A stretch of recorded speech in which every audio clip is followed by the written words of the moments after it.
చూడు జోష్, హిస్టరీ కేవలం 2 రకాల వ్యక్తులనే గుర్తుపెట్టుకుంటుంది.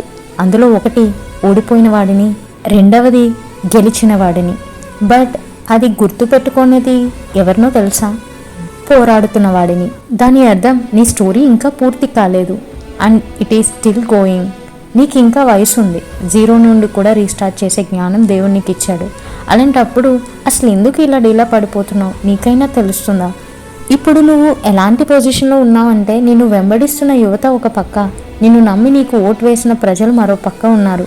ఇప్పుడు నువ్వు కనుక ఒక్క అడుగు వెనక్కేస్తే ఓడిపోయేది కేవలం నువ్వు మాత్రమే కాదు జోష్, వాళ్ళు నీ మీద పెట్టుకున్న నమ్మకం కూడా ఓడిపోతుంది. తెలిసి నువ్వు ఆ తప్పు చేయగలవా? సారా, నీకు తెలియని, కేవలం నాకు మాత్రమే తెలిసిన నేను ఉన్నాను. శక్తికి మించి పోరాడాను. ఇక పోరాడే శక్తి నాకు లేదు. ఇప్పుడు మరొక అడుగు కూడా ముందుకు వేసే ఓపిక నాలో అస్సలు లేదు.